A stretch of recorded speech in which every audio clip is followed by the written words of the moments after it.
بسم اللہ الرحمن الرحیم ولا تحسبن الذین قتلوا فی سبیل اللہ امواتا بل احیاء عند ربهم یرزقون آمنت باللہ وصدق اللہ مولانا العظیم وبلغنا رسولہ النبی الکریم الامین ونحن على ذلك لمن الشاهدين والشاكرين والحمد لله رب العالمين إن الله وملائكته يصلون على النبي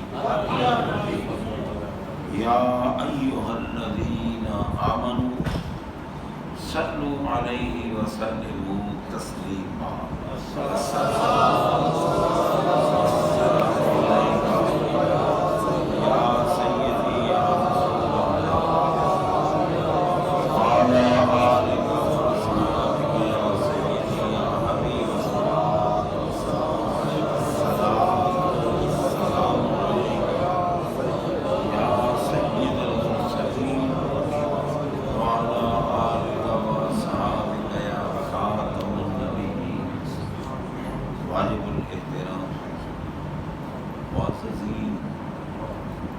سامعین و حاضرین حضرات، قرآن مجید فرقان حمید قرآن رشید کے چوتھا پارہ میں سے ایک آیہ کریمہ کی تلاوت کا شرف حاصل کیا۔ سبحان اللہ۔ رب العالمین جل شانہ نے فرمایا وَلَا تَحْسَبَنَّ الَّذِينَ قُتِلُوا فِي سَبِيلِ اللَّهِ أَمْوَاتًا۔ سبحان اللہ۔ میں جو لوگ اللہ تعالی کے راستے میں اللہ کی رضا کے لیے قتل کیے جاتے ہیں ان کو مردہ گمان بھی نہ کرو۔ سبحان اللہ۔ پہلے ایک دوسرے پارے کی آیت میں ہے قول پر پابندی کہ انہیں مردہ کہو بھی نہ۔ وَلَا تَقُولُوا لِمَنْ يُقْتَلُ فِي سَبِيلِ اللَّهِ أَمْوَاتٌ، اللہ کے راستے میں جو قتل کیے جائیں مقتول فی سبیل اللہ کو مردہ نہ کرو، بل احیاء، زندہ ہیں وہ، لیکن تمہارا شعور، تمہارے حواس ظاہری ان کی زندگی کا ادراک نہیں کر سکتے۔ اب یہ آیت کریمہ یہ چوتھے پارے میں ہے، ادھر قول پر پابندی تھی، کہنا نہیں مردہ، لیکن ممکن ہے کہ کسی کے ذہن میں ہے کہ ہے تو مردہ، لیکن اللہ نے حکم دے دیا تو مردہ نہیں کہتے، زندہ۔ دوسری آیت میں اللہ تعالیٰ نے گمان پر بھی پابندی لگا کہ تمہارے وہم میں بھی نہ آئے، تمہارے گمان میں بھی نہ آئے کہ یہ جو اللہ کے راستے میں قتل کیے گئے ہیں یہ مردہ ہیں، تمہارے گمان میں ہی نہ آئے یہ زندہ ہیں۔ اور اس طرح زندہ ہیں کہ عند ربہم یرزقون، اللہ کی بارگاہ میں ان کو رزق بھی دیا جائے۔ ٹھیک ہے نا؟ شہادت بہت بڑا مقام ہے، بہت بڑا مرتبہ ہے۔ ایک تو یہ ہے کہ شہید شہادت کی عظمت پاتے ہی گناہوں سے ایسے نکل جاتا ہے جیسے اپنی ماں کے شکم سے آپ۔ سبحان اللہ، سبحان اللہ، سبحان اللہ۔ ہر قسم کے گناہ۔ دوسرا یہ ہے کہ شہید بوقت شہادت جنت کو دیکھ لیتا ہے، بوقت شہادت۔ اسی لیے ایک روایت ہے بندے جب جنت میں داخل ہو جائیں گے، سارے جنتی جنت میں داخل ہو جائیں گے۔ اب رب العالمین فرمائے گا کہ کیا تم میں کوئی ایسے بندے بھی ہیں جو اب بھی دنیا میں جانا چاہیں؟ تو جناب بندہ ہر کوئی چپ ہوگا، دنیا کے جھنجھٹ سے تو نکلے، اور یہاں پرسکون ماحول ہے، کون کہے گا کہ ہم دنیا میں جانا چاہتے ہیں؟ اللہ پوچھے گا کوئی ہے تم میں جو دنیا میں جانا پسند کرتا؟ نہیں، اس کو بند رکھیں۔ تو جناب بندہ شہداء کھڑے ہو جائیں گے، کہیں گے یا اللہ تیری جنت میں بڑا لطف ہے، بڑا مزہ ہے، مگر تیرے راہ میں گردن کٹانے میں جو مزہ آیا تو جنت میں نہیں آ رہا، اس لیے ہم چاہتے ہیں کہ واپس بھی تاکہ پھر تیرے راستے میں گردن کٹائیں۔ یہی وجہ تھی کہ لوگ کہتے ہیں جی نبی مشکل پوچھا ہوتا، علی مشکل پوچھا ہوتا تو بیٹے کو بچانا لیتے۔ ان پاگلوں کو یہ نہیں پتا کہ ہر شہید جب شہادت میں لطف لیتا ہے تو جو شہیدوں کا سردار ہے اس کی شہادت عظمیٰ میں کیا لطف، سبحان اللہ، اس میں کیا مزہ ہو۔ اسی لیے نبی پاک نے دعا نہیں مانگی کہ میرے بیٹے کو یا اللہ بچا لے، حالانکہ شہادت کی خبر تو ولادت کے وقت ہی آ گئی تھی۔ سرکار جب امام حسین علی مقام علیہ السلام کو اپنی گود انور میں لے کے بیٹھے تھے اور آپ کو بوسے دے رہے تھے، زبان چسوا رہے تھے، حضرت ام الفضل رضی اللہ عنہ فرماتی ہے کہ میں نے اچانک دیکھا تو سرکار کی آنکھوں سے آنسو بہ رہے تھے، میں حیران ہو گئی کہ اتنا حسن و جمال کا پیکر بیٹا جسے سورج بھی دیکھ کر شرما رہا، گود میں لے کے بیٹھے ہیں، اس وقت رونے کا سبب کیا ہے؟ تو انہوں نے پوچھا کہ آقا اتنا حسین بیٹا آپ کی گود میں ہے تو پھر آپ رو کیوں رہے ہیں؟ فرمایا ام الفضل تم ظاہر کو دیکھتی ہو، میں باطن کو دیکھتی ہوں، تم قریب دیکھتی ہو، میری نظر دور جاتی ہے،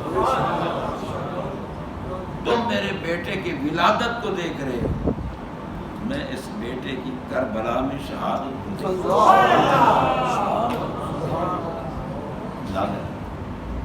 شہادت کو دیکھ رہا ہوں، اور اس لیے آنکھوں سے آنسو نکلے۔ میں کہ اطانی جبرائیل علیہ السلام فاخبرنی ان امتی ستکتب ابنی ھذا، میرے پاس جبریل امین آئے ہیں اور مجھے انہوں نے بتایا ہے کہ جس بیٹے کو گود میں لے کے آپ بیٹھے ہیں یہ پیارا بیٹا حسن و جمال کا پیکر ہے، آپ کی امت ہی اس کو شہید کرے۔ اور فرمایا کہ مجھے یہ شیشی لا کے دی ہے جس میں اس مقام کی مٹی ہے جہاں حسین پاک نے شہید ہونا، جس دن یہ مٹی خون بنے گی حسین پاک شہید ہوگا۔ وہ شیشی آپ نے حضرت ام سلمہ کو عطا رضی اللہ، ام المومنین جو نبی پاک کی گھر والی ان کو عطا فرمایا، کیونکہ ہمارے آقا کو اللہ نے اپنے علم کا مظہر بنایا اور آپ کے علم میں تھا کہ اس وقت اگر زندہ ہوگی تو میری یہ گھر والی ام سلمہ، اسی لیے شیشی ان کو آپ فرماتی ہیں نا کہ 10ویں محرم کے دن میں ذرا مائل بآرام ہوئی، حضور علیہ الصلوۃ والسلام کا دیدار رأیت رسول اللہ صلی اللہ علیہ وسلم تانی فی المنام علی رأسہ ولحیتہ التراب فقلت ما لک یا رسول اللہ صلی اللہ علیہ وسلم قال شہدت قتل الحسین آنفا۔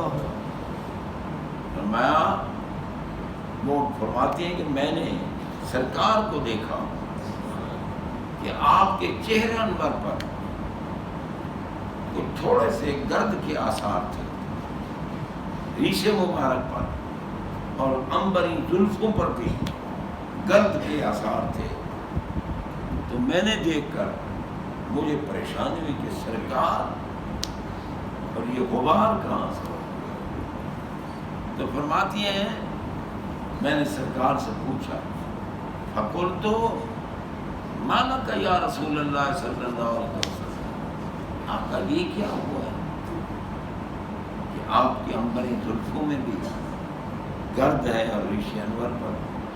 فرمایا شہد تو قتل الحسین آنے، میں کربلا کے میدان میں کھڑا رہا اور اپنے بیٹے کے جوہر دیکھا، کربلا کے میدان میں کھڑا رہا ہوں اور اپنے بیٹے کے جوہر دیکھ رہا ہوں۔ تو حضرات محترم، سرکار علیہ الصلوۃ والسلام یہ علم میں تھا کہ شہید ہونا ہے اور شہادت ایک بہت بڑا مقام ہے اور ان میں سید الشہداء بننا ہے۔ تو پھر کیوں دعا کرتے کہ اسے بچا؟ امتحان کے کمرے میں اگر بیٹا بیٹھا ہو نا تو ماں باپ دعائیں کرتے ہیں یا اللہ اس کو کامیاب فرما، یہ نہیں کہتے کہ اسے جلدی نکال دے، کامیاب فرما۔ ہمارے آقا بھی وہاں کھڑے ہو کر یہ دعا فرما رہے تھے، اللہم آت الحسین صبرا واجرا، یا اللہ میرے پیارے حسین کو صبر بھی دے اور اجر بھی عطا فرما۔ اب دیکھیں صبر کتنا دیا اللہ نے، سارے عزیز و اقارب بیٹے حضرت علی اکبر جو سرکار کی تصویر تھے، وہ بیٹا شہید ہوا، سارے بیٹے شہید، حتیٰ کہ معصوم اصغر بھی شہید۔ اور جناب بندہ سب شہید ہونے کے باوجود، اتنے دکھ اور تکالیف دیکھنے کے باوجود امام حسین کے پائے ثبات میں لغزش نہیں، سبحان اللہ، کمزور نہیں ہوئے کہ اب سارے گئے اور میں ایک نہیں۔ جب علی کا بیٹا میدان میں گیا تو جناب بندہ انہوں نے ان موذیوں اور جہنمیوں اور کافروں کی لاشوں کے ڈھیر لگا، آخر ذوالفقار حیدری کی ذرا جو عبد بت پہ چلے تو اسے مسمار کر دے، جو مرحب پہ چلے تو اسے دو ٹکڑے کر دے۔ جدھر بھی علی کی تلوار گئی، علی پاک ہمیشہ فاتح رہے، غالب رہے، مغلوب نہیں رہے۔ تو جناب بندہ امام حسین علی مقام بھی بلکہ تمام شہزادوں کو چاروں طرف سے حملہ کرتے اور پھر ان کو شہید کرتے، ورنہ میں ان کی تلواروں سے شہید ہونے والے نیزے سے یہ ظاہر نہیں پڑے۔ یہ اللہ کی رضا تھی۔ جنات آئے تھے آپ کے پاس، حضور اجازت دو، انہوں نے تو پانی پہ پابندی لگائی ہوئی ہے، اسی پانی میں ہم ان کو غوطے دے دے کے مار ڈالیں۔ فرمایا نہیں، آج امتحان دینے آئے، آج اپنا کمال دکھانے نہیں۔ کتنے بے شرم ہیں وہ لوگ جو کہتے ہیں جی نبی مشکل کشا ہوتا، علی مشکل کشا ہوتا۔ پھر سنا تو علی پاک نے بھی، نبی پاک نے جو کچھ فرمایا ہم تک پہنچا ہے، انہوں نے نہیں سنا، سید زہرا پاک نے نہیں سنا، لیکن انہوں نے یہ نہیں کہا کہ آقا دعا کرو نا بچ جائے حسین. انہیں تو پتا تھا نا کہ جس مرتبہ شہادت پہ حسین نے فائز ہونا ہے یہ مرتبہ کسی کو نہیں. اور انہوں نے قرآن مجید کی تفسیر بن کے دکھایا. تفسیر جب ان کا سر اطہر تن اقدس سے جدا کیا. دیکھو یہ بھی تو انوکھی شہادت ہے. سر مبارک کو جدا، اور جب اٹھا کے جا رہے تھے راستے میں ایک کلیسا آیا، وہاں یہ بیٹھ گئے نبیذ پینے کے لیے، اور شہداء کے سروں کو دیوار کے ساتھ کھڑا کر دیا. جہاں امام حسین عالی مقام علیہ السلام کا سر انور تھا وہاں سے دیوار پھٹی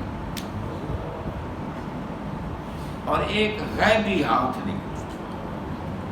اس ہاتھ میں لوہے کا قلم تھا. اس قلم نے خون امام عالی مقام کے ساتھ اس دیوار پہ لکھا، اترجو امت قتلت حسینہ شفاعت جد ہی یوم الحسابی. اس ہاتھ نے لکھا کہ وہ قوم بھی محبوب علیہ السلام کی شفاعت کی امید رکھتی ہے جنہوں نے ان کے جگر پارا کو، ان کے نور نظر کو، ان کے محبوب کو جن نے شہید کیا، یہ امید رکھتے ہیں شفاعت کی. یہ تو کافر ہو گئے. کافر کے لیے تو شفاعت ہے ہی نہیں. اس لیے غیبی طور پر اندازہ لگا. اور جناب بندہ پھر جب سر انور کو اٹھا کے لے جا رہے تھے، اتفاق ایسا ہوا کہ ایک بندہ قرآن کی تلاوت کر رہا تھا، معمول کے مطابق وہ تلاوت کر رہا تھا. امام عالی مقام کا سر انور جب سامنے آیا تو وہ بندہ اس آیت پہ پہنچا کہ ام حسبت ان اصحاب الکہف والرقیم کانوا من آیاتنا عجبا. جب اس نے یہ آیت پڑھی امام حسین عالی مقام علیہ السلام بزبان فصاحت بولے جس کربلا میں ہے اللہ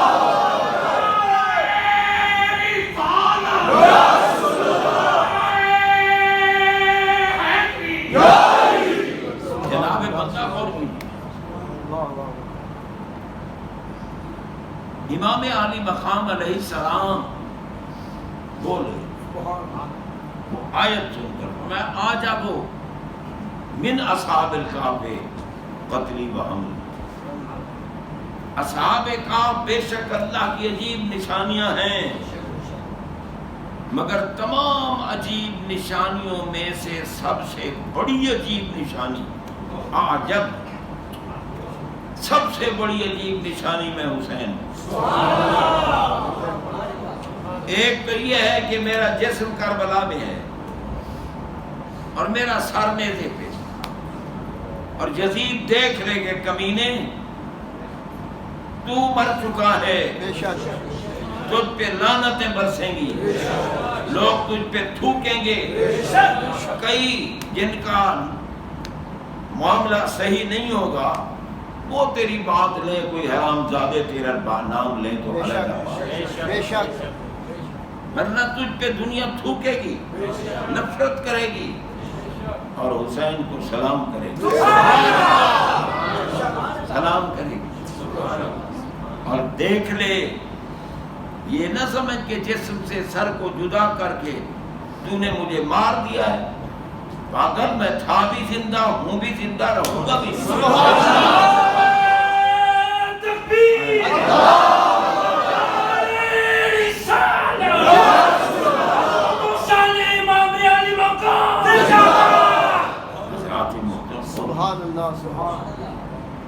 اب بول کے جواب کیا دیا؟ آجابو من اصحاب الکہف قتلی و حملی.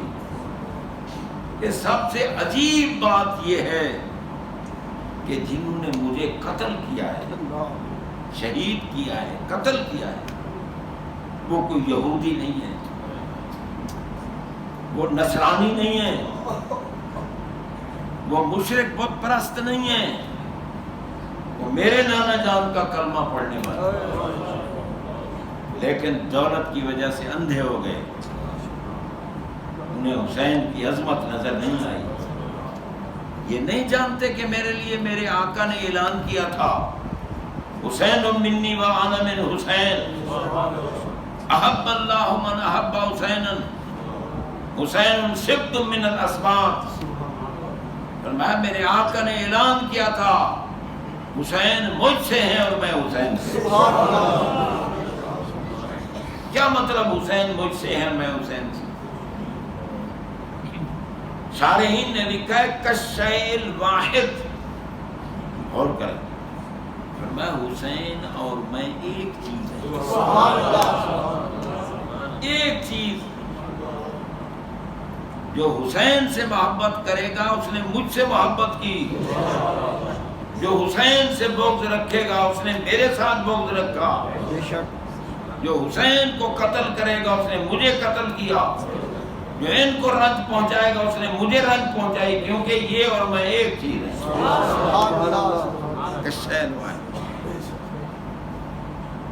جناب بندہ غور کیجئے، اب دنیا میں کچھ ایسے منحوس لوگ پیدا ہو گئے، کہتے یزید کا قصور نہیں تھا۔ اور پاگلوں، امام حسین علیہ السلام کو مدینہ کیوں چھوڑنا پڑا؟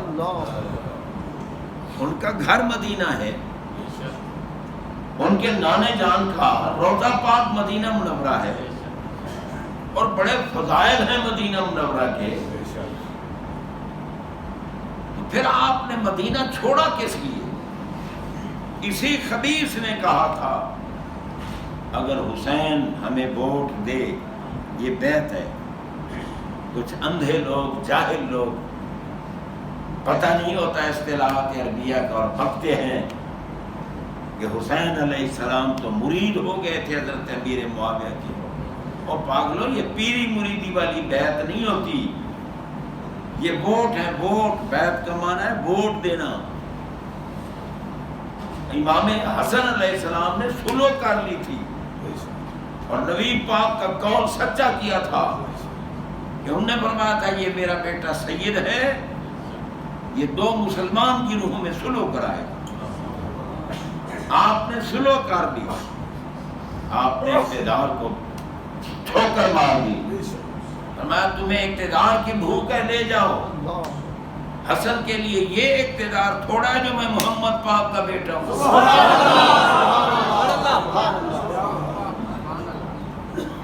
میں آستانہ نبوت کا سجادہ نشین ہوں۔ یہ اندازہ لگاؤ، میں سرکار کی خاص اہل بیت ہوں، میں ان کی نسل کی اصل ہوں، مجھے یہ عظمتیں تھوڑی ہیں، میں اقتدار نہیں چاہتا۔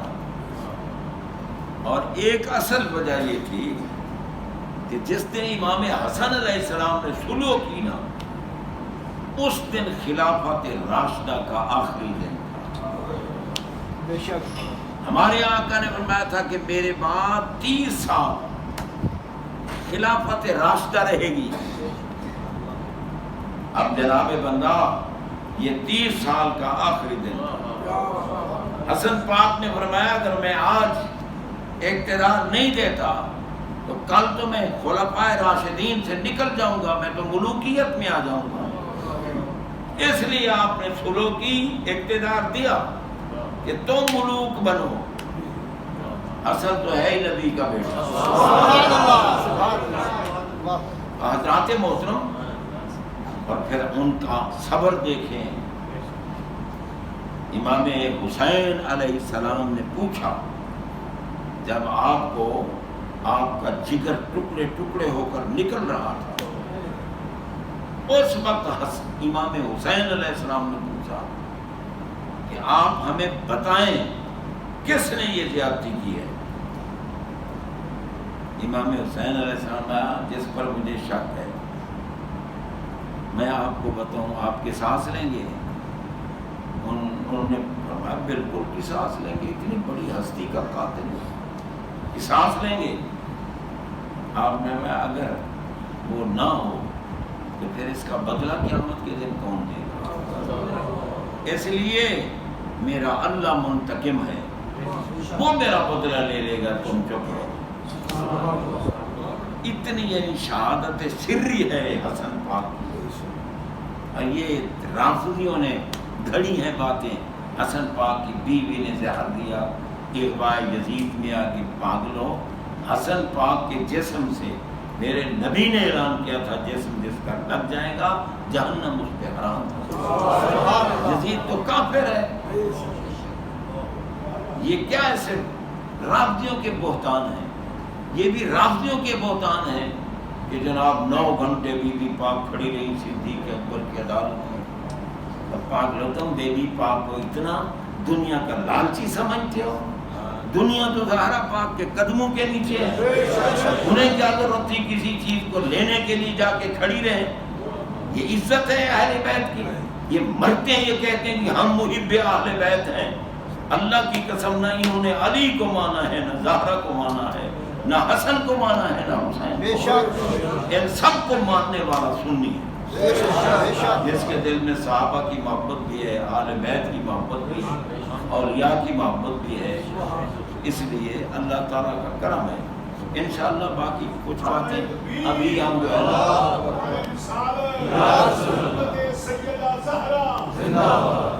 یہ دیکھو نا جناب، بندہ بتا رہے ہیں کہ میں بھی آیا تھا. تو بہرحال اب جمعہ کی نماز کے فوراً بعد 11ویں شریف کی محفل ہوگی اور امام حسین علی مقام کی بارگاہ میں عقیدت کے پھول نچھاور کریں گے.